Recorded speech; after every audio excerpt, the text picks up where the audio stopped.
Welcome to the AI for Churches podcast. In this episode, Bart and I start out by chatting about some tips to improve your AI prompts. And then later, I interview a really cool guy named Jake Carlson about how AI can actually be used for church apologetics. With that, let's get started.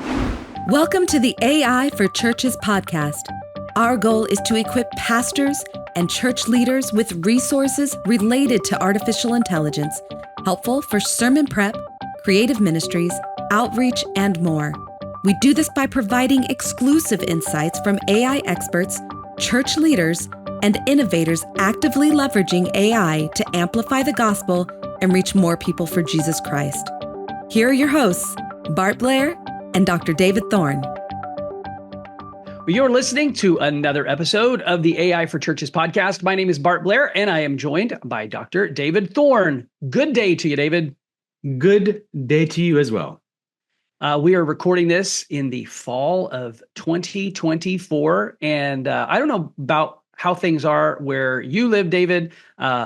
Awesome weather here in the Dallas-Fort Worth area. The sun is shining. There's absolutely nothing artificial about our weather right now. It's absolutely stunning. And here we are sitting at our desks recording videos. It'd be a great day to be outside playing golf, but I'm not. What's the weather like in Cleveland today? Yeah, it's great. We played some outside soccer recently. And the fact that you can even play outside soccer without wearing 20 layers of clothes and looking like the kid from the Christmas Story who can't put his arms down is great. So it's great. That's a lot of fun. Now, I'm in the Dallas-Fort Worth area. You are in the Cleveland area. And for those of you who listen to the podcast who might be football fans, we're not talking about the Dallas Cowboys or the Cleveland Browns. Skipping to discuss things about AI. If you happen to be new to our podcast, how was that? I don't know why I did that, why I said that. The Dallas Cowboys are having a terrible season and the Browns aren't much better. And it's just it's very miserable. Why am I talking about it? Okay, I'm going to keep talking about the podcast. Okay, we do this podcast because we want to help churches better understand artificial intelligence, how it impacts their ministry, how they can better leverage it to be more efficient, to be more creative, to be more impactful in the work that they do, and to simply not be afraid of it. And I am a pastor and a practitioner. David has also spent a good bit of time in vocational ministry. We've both been in ministry. If you are a person listening to this and you are in ministry, we've been likely in the seat that you're sitting in. And so we understand sometimes new technologies come along and we're not always sure what to do with them. The church cannot get left behind in this AI world. So we produce this podcast to be a help for you. And in just a few minutes, we're going to share an interview that David recently did with Jake Carlson.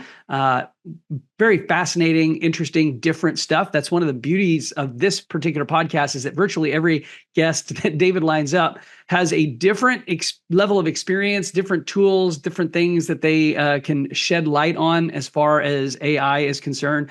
So hopefully you're finding this podcast to be helpful today. And we'll get you to set that interview up here in just a few minutes, David.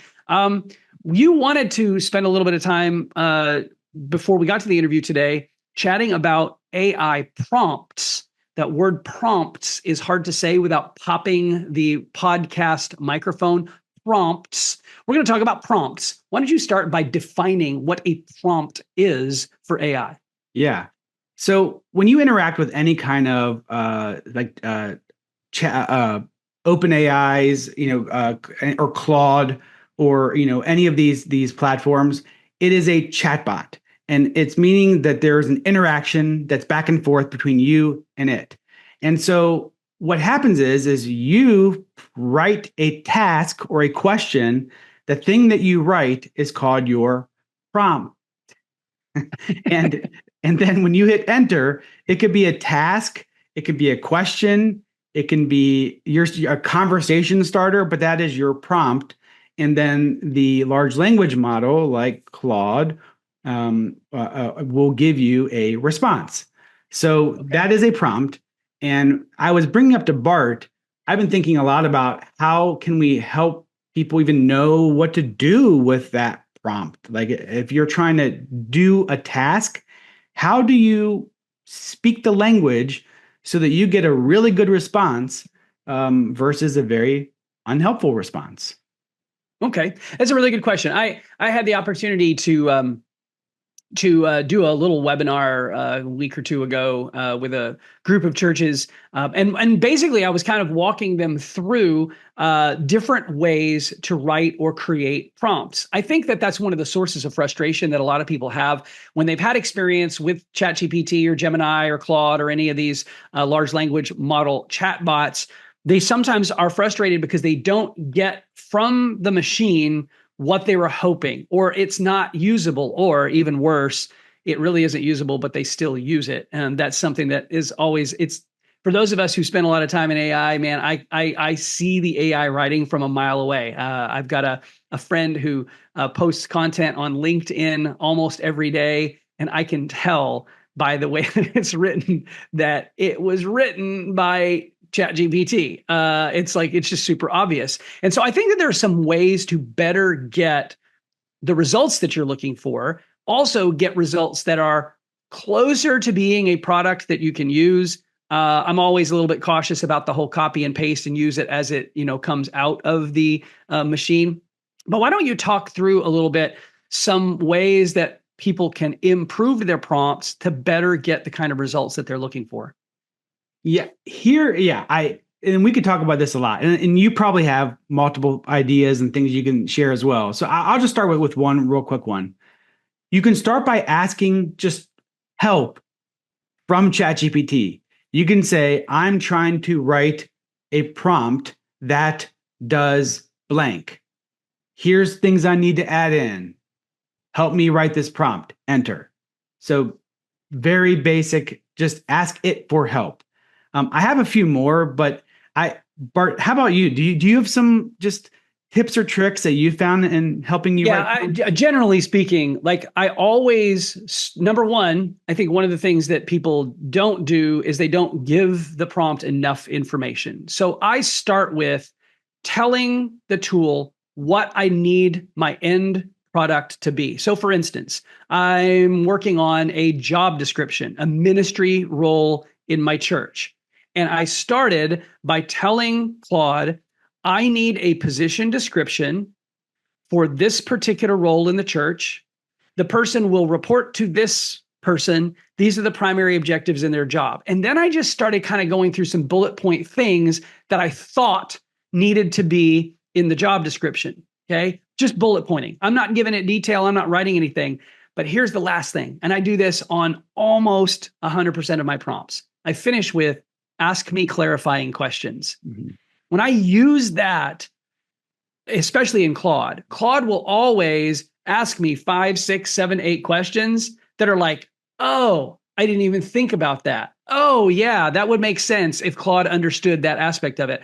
And so then by going through and answering the clarifying questions, sometimes it's just like, no, you don't need to include that. Yes, that would be helpful, right? You just kind of go through and answer those questions. The end result is almost 100% of the time closer to what I was looking for on the first draft than I would have gotten had I just said, hey, I need to write a ministry job description for a small groups pastor in a small church of less than 100 people. Go. Okay. Mm-hmm. Well, Claude will then go and use other content that it finds to create that job description. But the more detail I give it about what I'm looking for in that job description, the better. And then asking the clarifying questions really helps solidify that. Yeah. And that's where I was going to go next. And as we kind of move towards our interview, I want to mention this, that there were 4 things you should add when you're starting with a prompt. Like say you're doing a job description for a children's ministry role. So maybe you start with, I'm trying to write a job description for a children's ministry role, and that's all the farther you've gotten. What I would say is, here are the 4 things you should add to that. And Bart already mentioned one of them. You start by saying, write your prompt wherever you're starting from, just write that down and say, this is a prompt. I need help with better improving this prompt. And then you say these 4 things. Number 1, act as a prompt engineer with a Christian perspective. Number 2, review the following prompt for me. Number 3, optimize to make it better. And number 4, ask me any questions you have before proceeding. Those are the 4 questions you should add in order to improve every single prompt you write forever from here on out. Okay, I'm going to ask you to do one thing, David. Yeah. Will you type that up in a Google Doc and then share it so we can put it in the show notes? And that way, anybody who is watching or listening to this, they can go to the show notes and they can actually get a copy of that set of questions. I find for me, often when I have written a prompt that I'm going to be using on a regular basis, I actually shared a video in the AI for Churches Facebook group last week. I created a prompt for writing announcements, and we'll link to that. We'll go ahead and link to that video in the show notes here. And I basically worked out, massaged my prompt, and then I save it in a Google Doc so that every time I have an announcement that I need these components written for, I just copy and paste it. I'm not having to retype it every single time because it's one that I'm using all the time. Yesterday after our church gathering, took the transcript from my sermon, had Claude write me a blog post. I've already massaged the prompt in the way that I almost always get a good, workable, finished product the first time. And so I save it in a Google Doc, and then I just copy and paste that prompt every Sunday afternoon so that I'm not having to retype it or rethink every single time. And what happens is, because I'm using consistency, I'm using the same tool and I'm using the same prompt, I get a consistent set of results every single time. Yes. Yep. Well, we can subtext this as prompt massage 101. Okay. Well, moving on. Hey, tell us about this interview that you did with Jake Carlson. Yeah. So Jake Carlson, when I met him actually at the Glue Hackathon. And it was actually, he presented some stuff there. And I thought what he presented was really cool. He was talking about AI and apologetics. How can we use AI as actually an apologetic resource to help people come to faith? And now, a year ago, probably that thought would be an anathema to many people to say, no way, you should never use AI when it comes to a church apologetics. It can't do that. Well, that was so cool. Talking with Jake, this is what he was working on, is how can we use AI to actually help us in an actual church apologetic way, and to help people cross over to faith, help people who are trying to talk to people to cross over their faith. How can an AI be trained to help us in apologetics? That is what he's created. That is what we talk about. And it's actually a really great interview. Well, it sounds very interesting, and I'm sure that our audience is going to get a lot out of it. I haven't heard it yet myself, so I'm looking forward to listening to this one as well. Thanks again for tuning in to the AI for Churches podcast. If you're not already a part of the AI for Churches Facebook group, make sure that you click over to our Facebook group and join the group. We'll link to that in the show notes. And if you haven't ever tried our free tool called Sermon Spark, make sure that you do that as well. Sermonspark.ai is where you can find that. That will, of course, be in the show notes. And please subscribe wherever you listen to your favorite podcasts. Subscribe to our YouTube channel so that you don't miss any future episodes. And with all that said, here's David's recent interview with Jake Carlson. Hi, I'm here with Jake Carlson, founder of the Apologist Project, which is an interesting intersection between AI and apologetics. So for all of our pastors, church leaders, just people out there interested in AI and what can AI do? Should I be afraid that it's going to blow up the world? And what are positive things that it could do? So I wanted to bring Jake on here because he's using AI in a very interesting way in regards to apologetics. So Jake, how about you introduce yourself and tell us a little bit about what you have been working on in regards to AI? Yeah, absolutely. So like David said, I'm the founder of the Apologist Project, and we started about a year ago when we realized there was a real gap for Christian apologetics, in particular in the AI space, and just in general, like a lack of an ecosystem that comprehensively catered to Christian apologetics ministries and so forth. So our initial offering was a chatbot that drew upon a corpus of public domain apologetics works, especially from the church fathers and so forth, and of course the Bible itself. And ever since then, we've been trying to expand that corpus to include more contemporary apologetics works, with permission, of course, from the authors.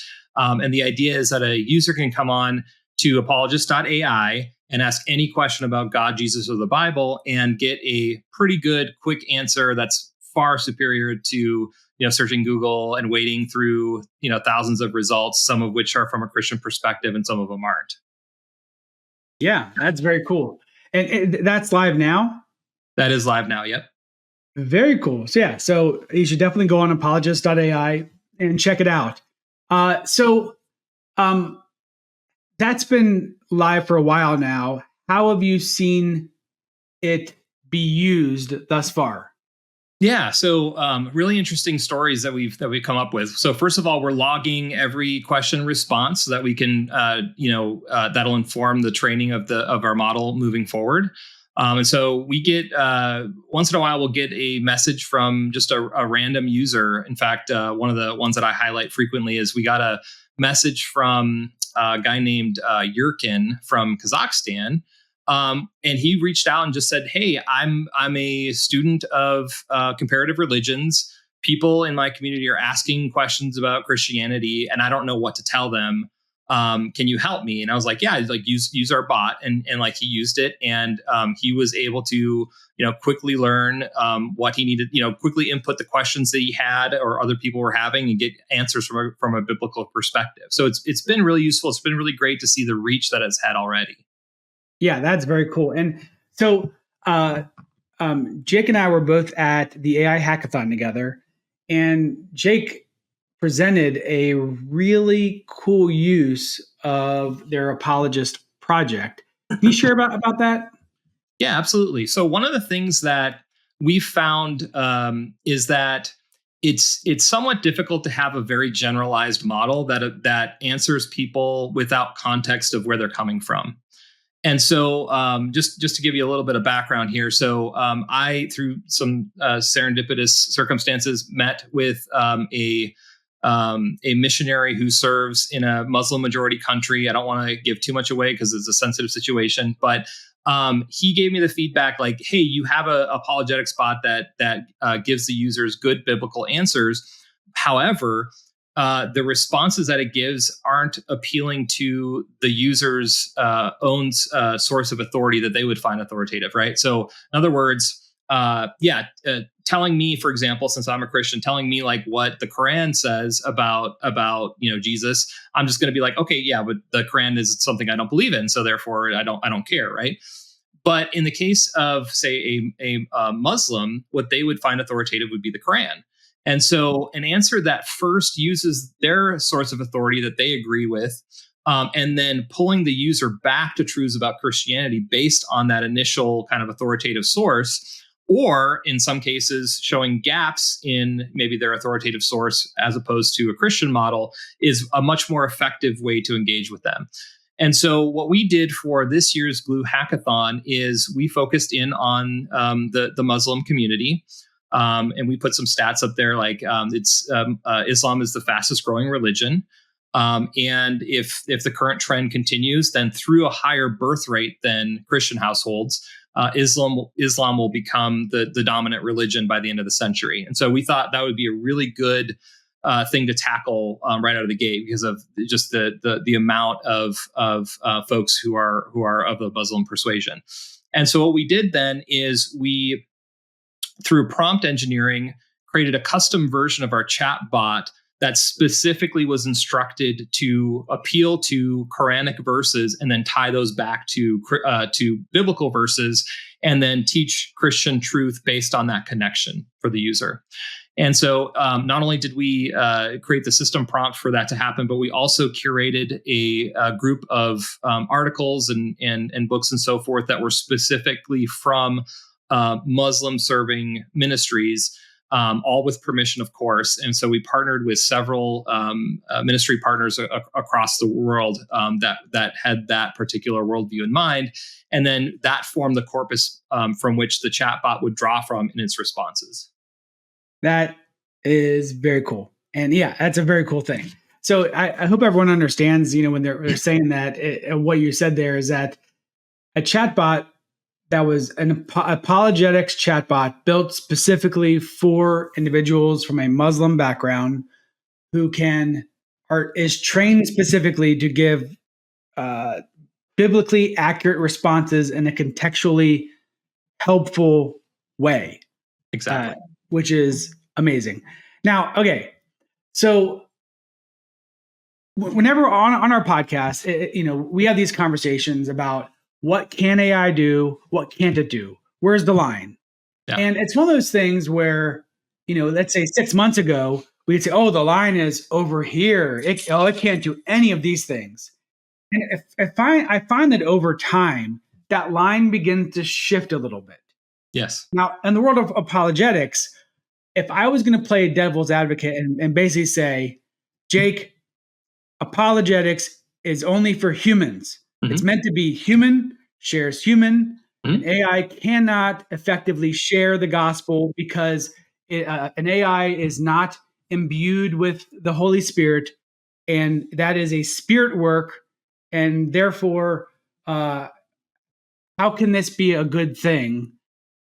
Yeah. What would you say to somebody? And again, it may not be your listeners. It might be who our listeners are friends with. And that's what they hear. And so what would you say to somebody who struggles with this idea? Yeah. So first of all, I have heard that before, and it's not an uncommon thing to encounter. And what I would respond to, and what I have responded with in the past, is if you take a step back to technological advancements throughout history, you could make the same argument for all of those, like television. You're not currently present with the person, and therefore, there's some kind of distance between them, and therefore, that's not letting the Holy Spirit work, or some such, right? Or even like going back further, paper and ink, right? Was Paul lazy or negligent to not walk all the way over to Philippi instead of writing a letter? No. So I think the key here is that human beings with community with the Holy Spirit can write things, right? Create content that are then delivered to individuals in various mediums, right? And so just a little bit about the way the chatbot works. It's essentially a word calculator. It uses probabilistic mechanisms to determine how to respond to an individual inquiry. But the information it draws upon is what I've been talking about before, like the corpus of knowledge, right? So human beings wrote articles or books, and the chatbot then synthesizes that information and tries to get the most probabilistic, given that information, the most probabilistic response to a user's inquiry.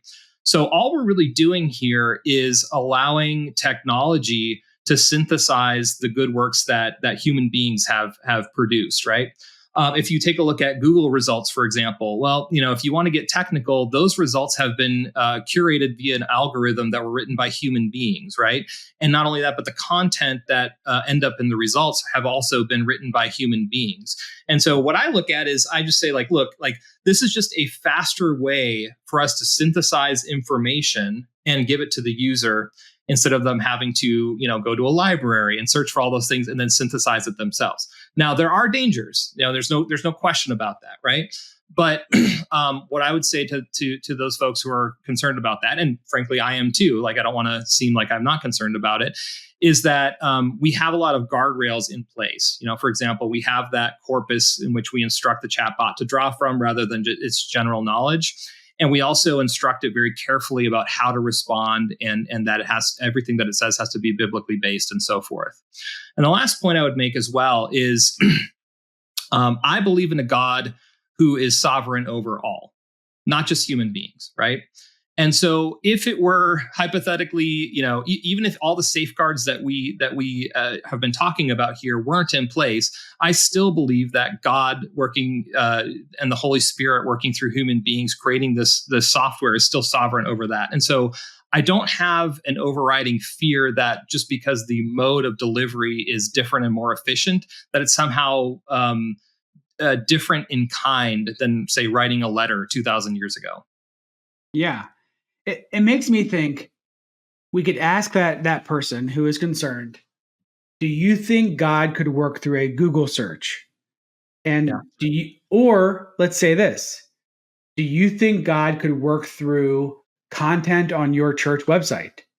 Yeah. And because in both cases, a human is putting in a prompt, a query into Google, and then Google is populating results, and with the hope that the content that the church has curated or that a Christian organization has curated would be a result that a person would interact with and then be swayed through the work of the Holy Spirit. And so Christians in general have no issue with believing that God can work through biblically curated content. Right. And so that's what I hear you saying is, okay, cool. If you can come with me that far, then we have a really smart thing that is trained on and or fine-tuned by or has learned from that kind of curated resources. And is like, oh, cool, you have that question? Well, let me look, did it through my encyclopedia of curated smart Bible knowledge. Exactly. I have something that I believe that can help you. Yeah. Here is the generated response that I believe you are looking for. Exactly. And just to interject, we also provide sources, and citations. So when we not only do we draw on that corpus and hand that context to the chatbot, but when it responds, number one, it will actually literally quote extra biblical sources in some cases. But when it does so, it will say like, okay, well, this is from, we don't currently have C.S. Lewis due to licensing it, but hypothetically, C.S. Lewis made this quote, and therefore, like, here's his book. You can go click here to learn more. Yeah, that's very, very cool. So let's say that someone is out there and they're saying, okay, I am fascinated by the concept of using AI for apologetics. How might a person use, like if they were going to lean into this and say, cool, this is a tool in my apologetic toolbox I did not know existed. How could a person lean into a tool like this and actually make it a part of their, Swiss Army knife of apologetic tools that they make use of to help share the gospel? Yeah, it's a great question. So, I think we probably all know people who might like carry around like a little, commentary or appendix or something like that. And if somebody asks them a complicated question about, their theology, they might look it up. Right. So I have heard of people kind of using it in context of like Bible studies, Christians, right, who use it in context of Bible studies where they start talking about a topic, and instead of searching it up or whatever, they just use our chatbot to kind of synthesize those materials and get a quick answer, right? So I think there's good internal uses for Christendom to have reference tools like this that are more effective than what we already have. But the end goal of this is always evangelistic. So the primary audience that we're looking for is either direct or indirect impact on a non-believer to have for them to remove stumbling blocks that they might have intellectually, especially to the Christian faith. And so while we do hope that individuals such as the fellow I named before, Yurkin from Kazakhstan, will definitely get on there and ask complicated questions about Christianity and good answers, it's also equally possible that someone, say from a Muslim persuasion, might have a question that they ask a Christian, and the Christian will say something like, I don't know the answer to that, but I can look it up very quickly, or go back to their house later and say like, okay, yeah, I'm going to look it up. I'm going to sharpen my knowledge about how to answer these questions in the future. So I think both are equally applicable, but the end goal is to further the kingdom of God. And so therefore it's all in service, I think, of the non-believer, either directly or indirectly. Yeah. How do you get people to use it? So, I mean, maybe more of a marketing question is like we need to get the word out as best we can, and this is, podcasts like this is great for that purpose. But we try to make it as simple as possible. One of the biggest things that we're very concerned about is user experience, and so there's no barriers to this. You don't have to sign up. You don't have to do anything other than just go to apologist.ai and type in a question, and it will spit back an answer with citations. And so we're trying to make it as accessible as possible. We also support currently, I think, 13 languages. Recently, because we were creating a Muslim serving chatbot specifically, we decided to add a few languages that would be more conducive for that population. So we added Arabic, Turkish, and Indonesian. And then prior to that, we had 10 languages, but they were mostly European and Eastern Asian centric. So none of those Muslim majority countries. And we're always trying to improve our language support as well, so that the whole world can use it, freely. So yeah, the short answer is, if you find the secret to getting the word out for us, then I want to talk to you. But in general, we're just trying to get as many people into the hands as many people as possible to find use for it. Yeah. It's one thing I think about is if you did like a grassroots marketing movement where you just said, stump the AI, where basically challenge somebody to find a loophole, or you're like, hey, if you disagree with Christianity, if you are somebody who is frustrated with God, we dare you to stump the AI. And just almost, as like if I was going to share this with a friend, I'd say, hey, here's this thing. It's trained on all kinds of theology related stuff. Yep. I dare you, try to stump it. Try to ask it the hardest question you can come up with, and see if you disagree with the answers. Mm-hmm. And something I could see like some kind of marketing campaign like that, and just as a way of getting people who your exact audience you want to try to use it. That's a great idea. Yeah. And there's, we've come up with a lot of different angles to this. And one of them honestly is like a premium version where it's like a debate partner, for example, where this is more of like an internal Christian believer use where it's like, I really want to sharpen my knowledge. Let's try and get the chat bot to debate me, right? Stuff like that. So there's a ton of stuff that we can do to help sharpen the minds of believers and to challenge non-believers alike. Yeah, very cool. Well, this is so cool. I'm very excited about what you're building, and thanks so much for sharing. And I think a big picture for our audience for this podcast is just seeing that the line of what AI can do as a tool in the gospel tool belt is bigger than we think, and it gets bigger by the day.